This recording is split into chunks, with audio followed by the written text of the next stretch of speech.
आपको यहाँ से बफल्याई ब्रिज से आगे 5 किलोमीटर जाके बहराम गाला आएगा, वहाँ पर आपको एक मंदिर दिखाते हैं। तो चलिए हमारे साथ आगे।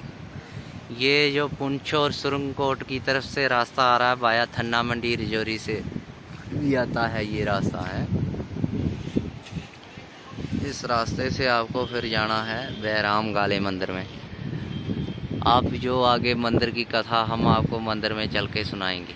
जय भोलेनाथ, हर हर महानाथ, हर हर महादेव। बाबा जी नमो नारायण, राम राम। नमो नारायण, राम राम भाई। बाबा जी, इस मंदिर का आप हमें कथा सुनाएंगे शार्ट शार्ट लफ्जों में कि जी बिल्कुल। क्या रहस्य है महात्मा जी। देखो भाई, बात ये है, ये जो मंदिर है अति प्राचीन मंदिर है। तकरीबन 400 साल पूर्व का ये मंदिर है। जी और ये कोई आर्टिफिशियल मंदिर नहीं है। ये संतों की, ऋषियों की, महात्माओं की, सिद्ध पुरुषों की जी तपभूमि है। यहाँ तपस्या तपी हुई है। ये जो चित्र आप देख रहे हैं महाराज साहब का जो है, जो शेर के ऊपर लकड़ियाँ लेकर के आ रहे हैं, हाँ, श्यामगिरी जी महाराज। और पूर्व में इनका नाम बाबा बनखंडी साहब इनका नाम था। इनकी 2 समाधियाँ हैं, एक अफ़गानिस्तान में है और एक यहाँ पर है। और पहले हमने सुना है कि यहाँ पर जब ये महाराज आए थे तो उस समय यहाँ बिल्कुल अल्प मात्रा में बस्ती थी, घनघोर जंगल था। चारों तरफ जो है जंगली जानवरों का बसेरा होता था, बस्ती बिल्कुल कम थी। और जब ये यहाँ पर आए तो ये इसी तरह से जो है नग्न ही रहते थे, वस्त्र धारण नहीं करते थे, खाली एक लंगोटी कोपी लगाते थे और यहाँ जंगल में अपनी तपस्या तपते थे। तो कुछ लोगों ने कुछ ऐतराज़ किया कि ये बाबा साहब ये नंगे रहते हैं। तो ये यहाँ से और पीछे घने जंगलों में चले गए। फिर ऐसा सुनने में आता है कि यहाँ पर महामारी आ गई और लोग जो है वो मरने लगे। और काफ़ी उपचार करने के बाद भी कोई जब उपचार नहीं हुआ तो फिर लोगों ने अपने जो वरिष्ठ लोग थे, जो ज्ञानी लोग थे, उनसे पूछा कि भाई हमारा गांव जो था ये बहुत शांत इलाका था और किसी प्रकार का कोई प्रदूषण नहीं था, कोई बीमारी नहीं थी। तो फिर किसी ने बताया कि आपने किसी संत महात्मा का जो है वो तिरस्कार किया है और आप उनको अगर मिले तो उनसे क्षमा याचना करो, प्रार्थना करो, गलती की माफ़ी मांगो। और फिर कुछ मैंने सुना है कि कुछ लोग एक दिन शिकारी लोग जो है जंगल में गए और उन्होंने देखा एक पड़ी के अंदर जो है बड़ी भारी आग जल रही है और कोई चीज़ है रात्रि के अंधेरे में, वो आग के बीच में ही जो है छलांगे इधर से उधर लगा रहे हैं। तो पहले तो लोगों ने सोचा कि कोई ऐसी बलाएँ वगैरह होती है, जो बनबुड्ढी वगैरह पुराने लोग बताते थे कि बनबुड्ढी वगैरह है, उनके पास कोई पता नहीं, ऐसे दंत कथा में आता है कि कोई सोने की कंघी वगैरह उनके पास में होती है। तो वो शिकारी रात भर वहीं रहे कि शायद हमको कुछ इससे कुछ धन प्राप्ति हो जाए। लेकिन जब सुबह हुआ और उन्होंने देखा कि ये तो संत महात्मा हैं जो वहाँ रहते थे, फिर यहाँ लोगों को आके बताया और जैसा लोग बताते हैं कि लोग उनको जाके वहाँ से लाए और अपनी गलती की क्षमा याचना की और फिर उसके बाद में वो बीमारी भी यहाँ शांत हो गई। और इन्होंने 12 साल तक जो है हवा को ही खा करके जो है हवा को ही खा करके भगवान की तपस्या तपी है। और फिर एक समय कहते हैं कि यहाँ जो राजा साहब थे, पुंछ के राजा थे, वो एक बार यहाँ लोगों ने, उनको संतान नहीं थी तो बताया कि भाई आप फलानी जगह में चले जाओ, कोई संत महात्मा हैं, उनकी अगर आशीर्वाद प्राप्त होगा तो आपको बच्चे भी हो सकते हैं। तो राजा साहब और रानी साहब लोग बताते हैं कि नंगे पैरों से यहाँ आए और कई दिन तक जो है प्रतीक्षा में रहे कि कब महाराज साहब की समाधि जो है वो खुले। फिर एक दिन उन्होंने जब समाधि खुली और देखा कि कोई याचक बैठे हुए हैं कोई, तो फिर पूछा कि भाई बच्चा कैसे क्या आना हुआ। तो राजा ने अपनी जिज्ञासा प्रकट की कि महाराज मेरे कोई संतान नहीं है, अगर आप कुछ आशीर्वाद करो तो मुझे संतान की प्राप्ति हो जाए, तो मेरा वंश खानदान चल जाए।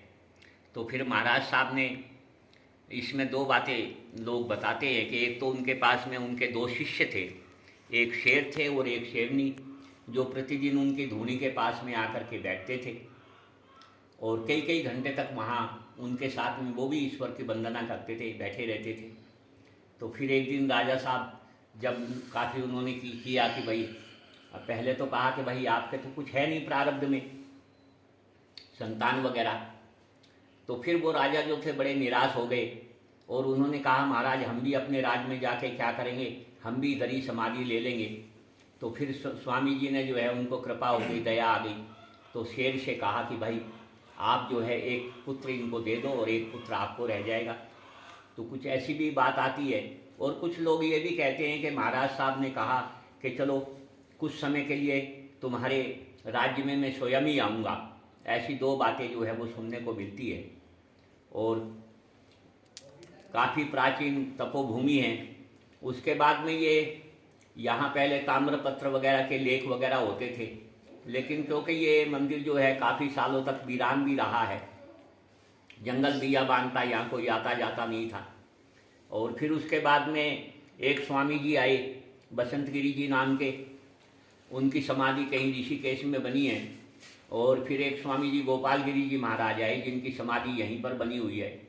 और उसके बाद में महायोगीराज बुद्धगिरी जी महाराज आए हैं जो 136 वर्ष तक यहाँ जिन्होंने तप तपा है, और उनकी समाधि भी यहीं पर बनी हुई है। और इस प्रकार से जो है ये तपोभूमि है। तो सभी यहाँ के जितने भी क्षेत्रीय लोग हैं, चाहे हिंदू हैं, चाहे मुसलमान हैं, चाहे सरदार हैं, और तमाम इलाके के लोग, जम्मू तक के लोग, रजौरी, पुंछ, मेंढर, झलास, जितने भी यहाँ के लोग हैं, सभी इस मंदिर से पहले तो परिचित नहीं थे, लेकिन जब इसका प्रचार किया गया, लोगों को जागरूक किया गया, इसके विषय में जानकारी दी गई, तो लोगों को जानकारी हुई। और आज बहुत अच्छे रूप में यहाँ संस्था जो है वो चल रही है। और भक्त लोग आते हैं, अपनी जो है कामना भगवान से प्रकट करते हैं और भगवान उनकी कामनाओं को पूर्ण करते हैं। और तमाम दूर दूर से यहाँ बहुत दूर दूर से लोग आते हैं और लोगों की जो मनसा है वो पूर्ण होती है। और इस समय वर्तमान में यहाँ 2002 से आर्मी का भी जो है वो हेडक्वार्टर है, आर्मी भी यहाँ पर रहती है और थाना भी है। और इस प्रकार से जो है ये मंदिर जो है अति प्राचीन मंदिर है और बहुत सिद्ध मंदिर है। और हिंदू और मुसलमानों की यहाँ बड़ी आस्था है, विश्वास है, और सभी प्रेम से रहते हैं। धन्यवाद जी। बाबा जी आपको कितनी देर हो गई यहाँ पर? मेरे को यहाँ तकरीबन जो है 40-42 साल हो गए। मैं सन 80 में यहाँ आया था जी। और इतना समय व्यतीत हो गया है। दरबार की जो भी सेवा मुझसे बनती है मैं करता हूँ। मनसा वाचा कर्मणा, मन कर्म वचन से जो भी मेरे से बनता है। मैं कोई ज़्यादा विद्वान तो नहीं हूँ, ना कोई ज़्यादा ज्ञानी हूँ, सामान्य व्यक्ति हूँ। और जैसी भी सेवा चाकरी मेरे से होती है मैं करता हूँ और प्रयास करता हूँ कि ये आश्रम, ये तपोभूमि दिन पे दिन और इसका विकास होता रहे और लोग इसी प्रकार से आते रहें, उनको उनकी जिज्ञासाएं पूर्ण होती रहे। बहुत बहुत धन्यवाद। तो अभी जो लोग हमारी इस वीडियो को देख रहे हैं या बाद में देखेंगे, उनको आपकी तरफ से क्या मैसेज रहेगा और इस मंदिर की बस तरफ? हमारी तरफ से तो यही मैसेज रहेगा कि जितने भी हमारे धर्मस्थल है, जितने भी हमारे तीर्थ हैं, जितने भी हमारे मंदिर हैं, जो हैं अपने भाई जैसे कुल गुरु हैं, इष्ट गुरु हैं, ग्राम गुरु हैं, जो भी धर्मज्ञ लोग हैं, जो सनातनी लोग हैं, जो हिंदू लोग हैं, वो अपनी परंपराओं का निर्वहन करें। इस जगह का नाम भैरामगला, गांव का नाम भैरामगला, जिले का नाम डिस्ट्रिक्ट पुंछ और स्टेट जम्मू कश्मीर। और मेरा नाम महंत मोहन भारती। सभी लोगों से प्रार्थना है कि क्योंकि यहाँ पर जो है हमारी संख्या कम है, इसीलिए लोगों से, भक्तों से अनुरोध है कि ज़्यादा से ज़्यादा संख्या में यहाँ पर आएँ और अपनी मनोकामना को पूर्ण करें। धन्यवाद। जय हो भोलेनाथ। जय हो भोलेनाथ। ये मंदिर जो अभी बाबा जी ने कथा सुनाई है उसके आपको हम दर्शन करवाते हैं। ये संत महात्मा गुरुदेव जी बुद्धगिरी जी की समाधि है यहाँ पर। ये दर्शन कर लीजिए आप समाधि जी के। बहुत ही प्राचीन मंदिर है, 400 साल पुराना मंदिर है यहाँ।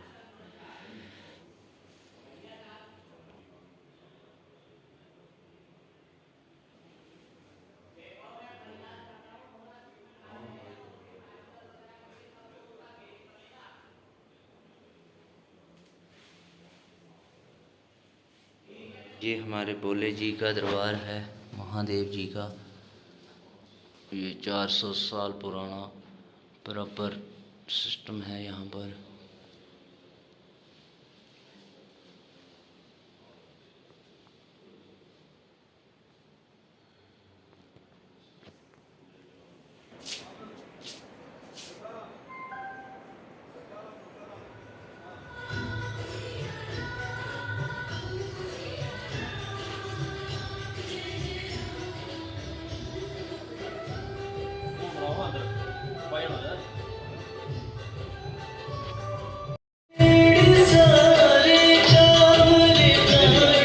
ये सेवादार लगे हुए हैं, अपने सेवा करने आए हुए हैं ये लड़के।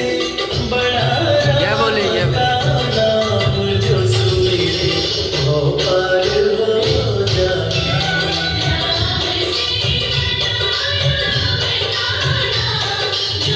सबसे पहले गुरु जी।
ये सबसे पहले गुरुदेव है जिन्होंने यहाँ पर तपस्या करी थी।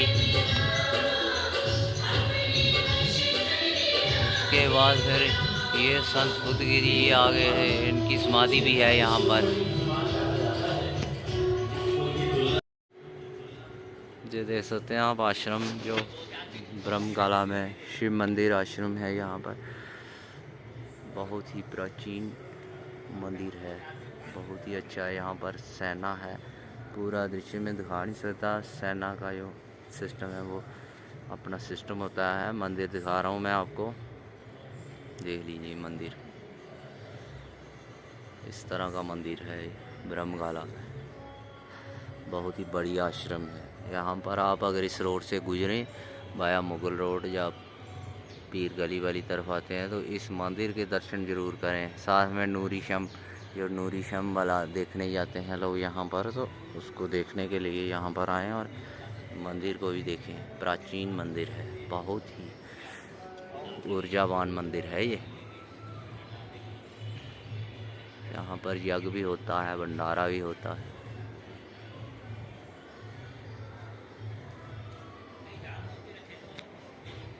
ब्रह्मगाला मंदिर, जो यहाँ से रास्ता जाता है ब्रह्मगाला मंदिर।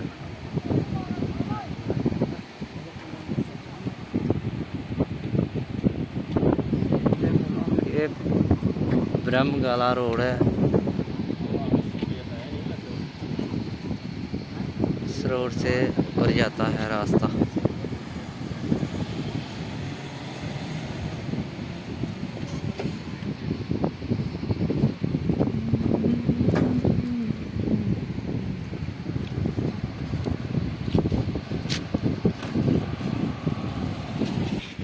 ये हमारी बाइकें लगी हुई हैं, ये बहुत दुकानें हैं। ये ऊपर मंदिर है, वो सामने ऊपर, यहाँ से ऊपर जाना पड़ेगा।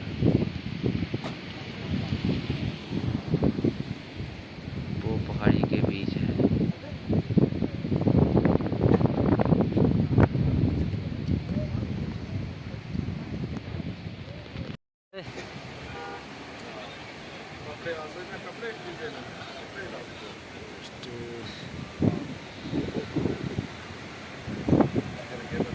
ये है चेक पोस्ट, यहाँ से आपको मंदिर के जाने का रास्ता मिल जाएगा। शिव मंदिर ब्रह्मगाला।